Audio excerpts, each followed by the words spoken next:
our 10th week, and today our recipe is a little lengthy and it has quite a few ingredients, as you can see, but it only takes one pot to make it in. So a lot of people like those kind of dishes. They're nice and easy and they're great for cleanup.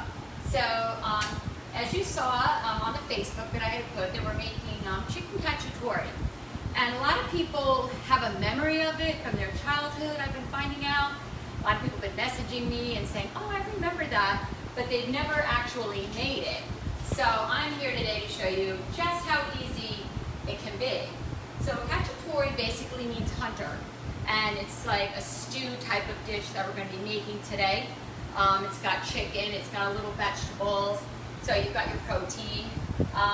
It can be served like this, or you can add pasta to it, or even potatoes, or whatever whatever you want to add. For me, this is fine. My husband's a potato eater. He wants mashed potatoes every day, so might have to put some there. But for today, we're going to show you how to make this. And just like I always say, have your ingredients ready. Cooking is not supposed to be difficult. It's not supposed to be something that you dread doing. It's just supposed to be something that you say, okay, I want to make this today. So when you have everything all prepared, it just makes everything so much easier. You always have your recipe in front of you and everything here, so it's right at my fingertips. So the first thing I'm going to do is I'm going to heat up my pan to medium high. And I'm going to get that going, and I'm going to put a little bit of olive oil in this pan because this is where we're going to put the chicken. Okay, so we're going to let that heat up a little bit, and what I'm going to do is I'm going to salt and pepper my chicken. So I have chicken thighs, and they have the skin on. If you don't like the skin, you can buy them skinless now. And I also have some white meat. I have some, these aren't the whole breasts, these are just the tenderloins, which is the best part of the chicken actually. So I have some of these and I have some breasts that I'm going to cook up. And the first thing I'm going to do is I'm going to salt and pepper them because they're not seasoned. They have no flavoring on them whatsoever. So we're going to put some salt and pepper on them generously. And then we can even turn them over and do the other side. Now thighs, to me, it's my favorite part of the chicken. It's dark meat. It cooks very fast. It's great. You can use it for a lot of things. It falls off the bone easily.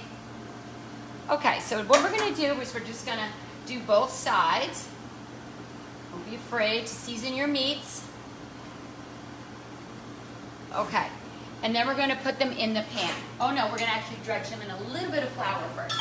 Because what this is going to do is going to give it a nice crust on it. So we're not going to be doing the flour, the egg wash, and the breadcrumbs. We're not dredging them. We're just going to lightly cook them in some flour like this.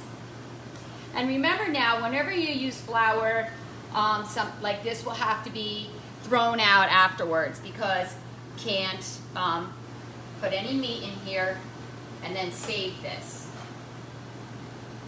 You want to shake them off because we don't need too much on there. We're just trying to get them with a little bit of a coating on them. Make sure you have enough space when you're working with flour. The last thing you need, is to have this little space and you can't really toss them around. I'm going to put them all in here. And anytime you're working with chicken, whatever it is, you got to put it in the sink and wash it right away. That's why you shouldn't use a wooden cutting board for chicken or anything, because all that stays in there. Okay, so we're going to take these out of there. And this is very easy. Who hasn't dredged chicken before? So basically everything I'm showing you is not new. Okay, so I smell my oil in my pan. So what's going to happen when we put these in is they're going to make a nice frying sound. And that's the sound you want to hear. I'm putting them bone side down.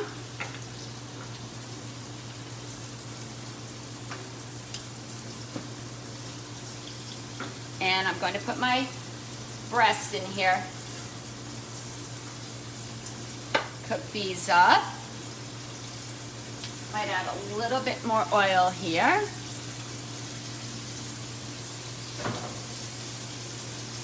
And then we can make room. Everyone can get into the pan here.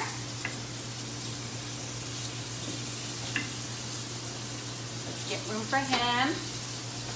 All right.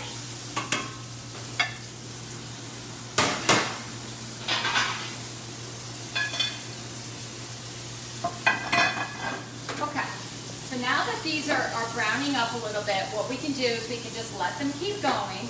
And while they're browning, we're going to come over here and we're going to saute, cut our vegetables so now we can get ready to saute. And I have 1 onion, I have a red bell pepper, and I have mushrooms, and I have garlic already on the line. Classic cacciatore does not call for mushrooms, but I like them. They add a lot of texture and a substance to it. But if you don't like them, by all means, you don't have to put them in. So I have a red pepper. Like I said, I choose red pepper because it's sweeter. A red pepper is just a green pepper that's overripe. So we all know anything that's overripe has a sweeter taste. So this is why I choose this. You could use yellow, you could use orange. Okay, and I'm gonna cut my onion up now. How sweet is this knife? I just got this. My daughter Abby bought a new house and we're shopping. And this pioneer woman, this lady's got some killer stuff out there. But I just thought it was great. Some people collect shoes and stuff. I like knives. Gloria likes your apron. Oh yeah, that's my Sunny Lemons today. It's very hot here in South Carolina. So I'm trying to not wear some heavy stuff back here. I feel bad for my boys in the back when they cook because it's very hot back here. Okay, so what I'm going to do is I'm going to cut my onion in half. And it's always good when you're cutting with an onion to make like a flat surface so that it doesn't roll all over. You try to cut a big onion, you're going to be chasing it, and that's a recipe for disaster. We're just going to make a few slits like this. Okay, and then we're going to put our palm on it, and we're going to go through it just a tiny bit. You can see that? We're going to go through it just a tiny bit. And what that's going to do is when you go to cut down, it's going to make these little diced for you already. This is not a bad knife. See, so by doing the slits in it, it already does the work for you. All right, I'm just going to check this chicken over here, and I'm going to turn it because it's nice and brown, see? And everything has like a little coating on it now. Ah, look how nice. And that's what you want to see because it locks in. Anytime you coat something like this and you sear it, it locks in the juices. So these are going to be nice and juicy. All right, we're just going to do them a little bit more on this side while we're cutting our veggies. And we're going to finish with our onion. See, I'm going down this way, and then I'm going to put my hand on it, and then I'm going to go through it, okay? And then we're going to just slice like this. This is called dicing. And when you get to the end, if they're big, you can just cut them up, but we don't need them perfect. It's supposed to look rustic. This is, like we said, a hunter type of stew. Okay, and then I have the luxury of having a prep cooks here, so they go ahead and they do my mushrooms already. So if you had mushrooms, whole ones, they're already very moist, so you wouldn't want to put them under the sink and wash them. That really soaks them. So you basically just take a wet paper towel and wipe off the mushrooms to get all the dirt off of them. And then you can let them air dry and slice them up. Okay, so our chicken is browned on both sides, as we see. So I'm going to take it back out of the pan. By all means, it is not done. We are simply just taking it. It's going to finish in this pan with the vegetables. Everybody knows the rule for for chicken, the temperature, it's 165. The little saying is if it flies, it's 165. Okay, so I'm gonna leave those juices in there, and I am gonna add just a tad bit more olive oil, get that going, and I'm gonna put my onion in here. All right, onion is gonna act like the bed for everything in here. And alrighty, I'm gonna get those going. I'm gonna turn my burner down just a little. We're gonna let those saute up. Now we're gonna cut our pepper. And if you've never cut a pepper, you start at one of the creases and you just cut just like that. And you take a knife and you can just like that, and you can get it out, okay? And you just right around that top part. And we're just gonna make sure we get these little seeds out. Try to make some room here. Helen Bailey says hi from Mount Pleasant. Hi, Helen. How are you today? I want to say hi to everybody. I've gotten so many people asking me for the recipe because they want to cook with me. So I'm really happy. I got a lot of pictures of the artichoke and the spinach dish. People keep Facebook messaging me, and I can't tell you how excited I am. It's just, people have a new dish. It's great for summer. It's great for family. Okay, so I cut my peppers in a strip like this, but this is honestly, let's face it, this is too big to eat. So I'm just gonna cut them again. So they're easier, bite-sized.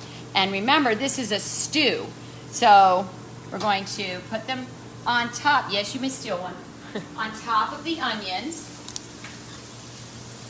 You know, when you're cooking, you have to remember to prioritize the cooking times of things, because some things cook faster than others.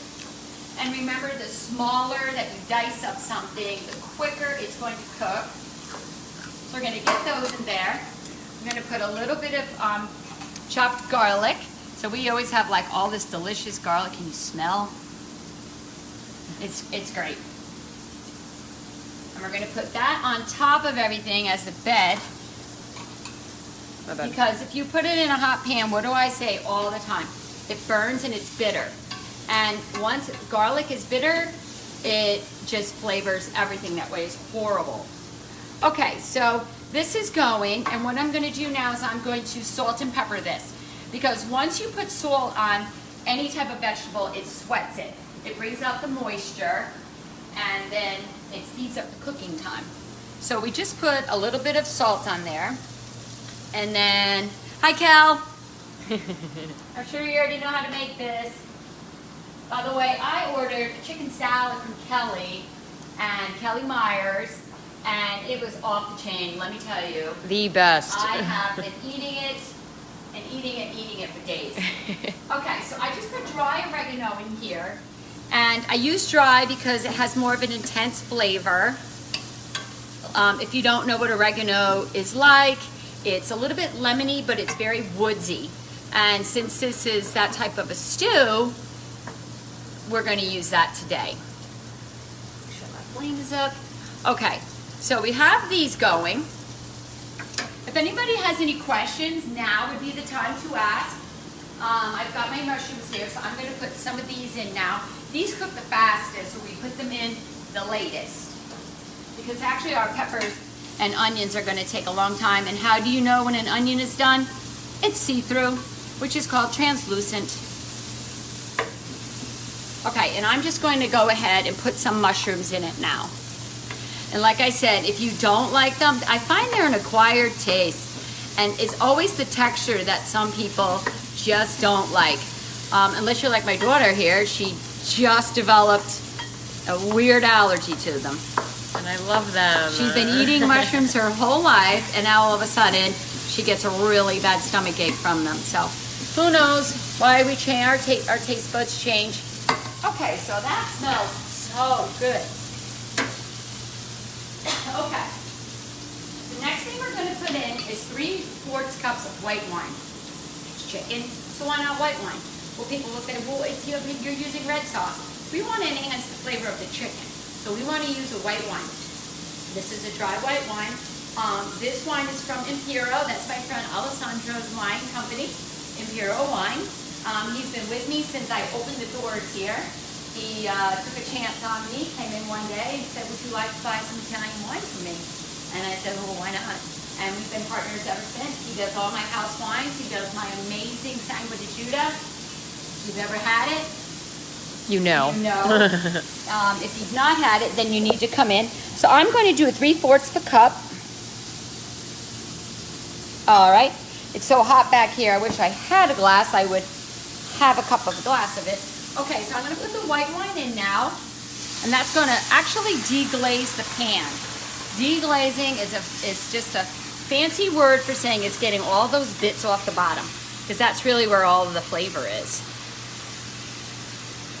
Okay, and tonight, because you know everything that we make here on our videos, we sell it at Amici's. So if you want to come in for one tonight at Chicken Cacciatore, you'll definitely have it. The next thing I'm going to add is 3/4 cups of vegetable broth. It can be chicken broth or vegetable broth. And I'm using one out of a box, which is fine. We usually have them here already made at the restaurant, but I don't have anything set up. So I just went ahead and used one that I had from home.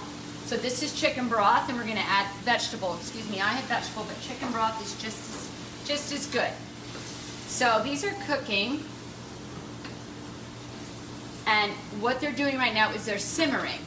And if you remember last week, simmer was when it goes all the way around the rim, but it doesn't have that hard boil.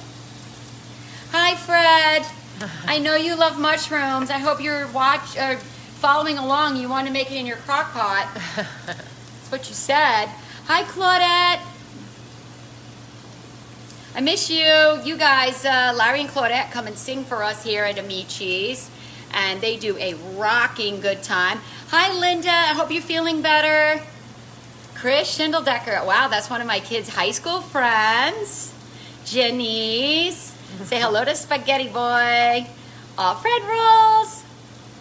I see all you guys. Hi, Rosella. Rosella Rago. My God, I am honored. Thank you so much for watching. Girl, you got it going on. Okay, so this is getting softer now. And the last thing we're going to put in is our tomatoes. And I have crushed tomatoes here. I happen to like Cento brand. This is a little bit chunky because you don't want a puree. You want to be able to taste the tomatoes in it. So I'm just going to pour those in. It's a 28-ounce can, if you guys were wondering.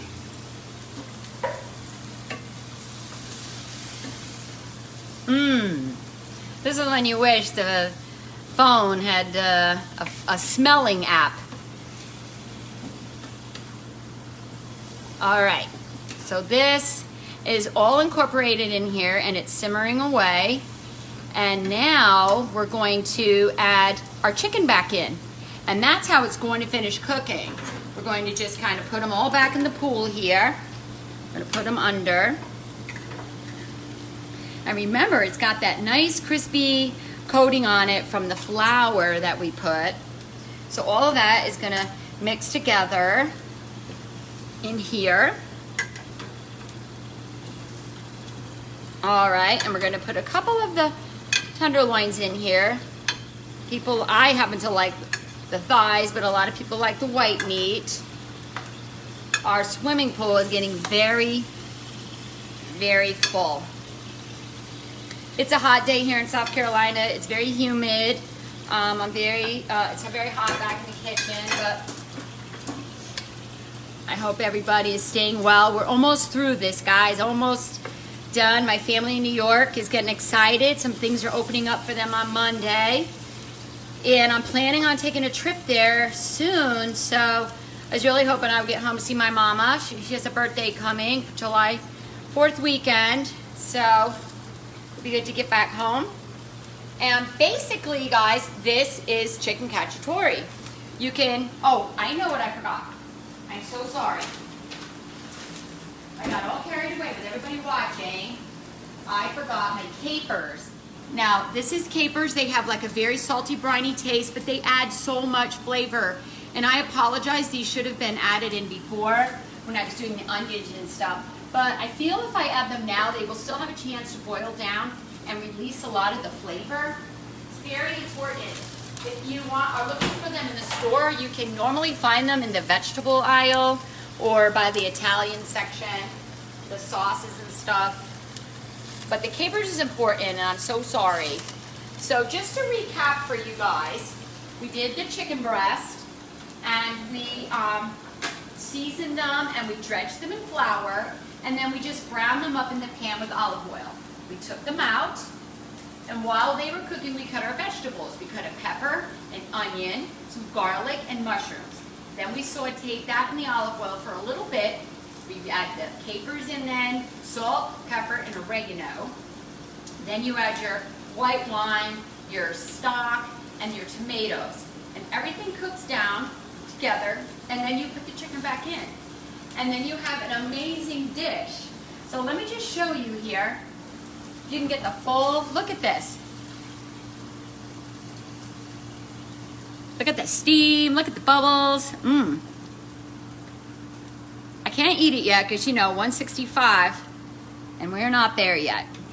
But I just wanted to show you now. This is probably going to cook on this flame here for probably 10 more minutes, and then it'll be ready to eat. If you guys have any questions, let me know.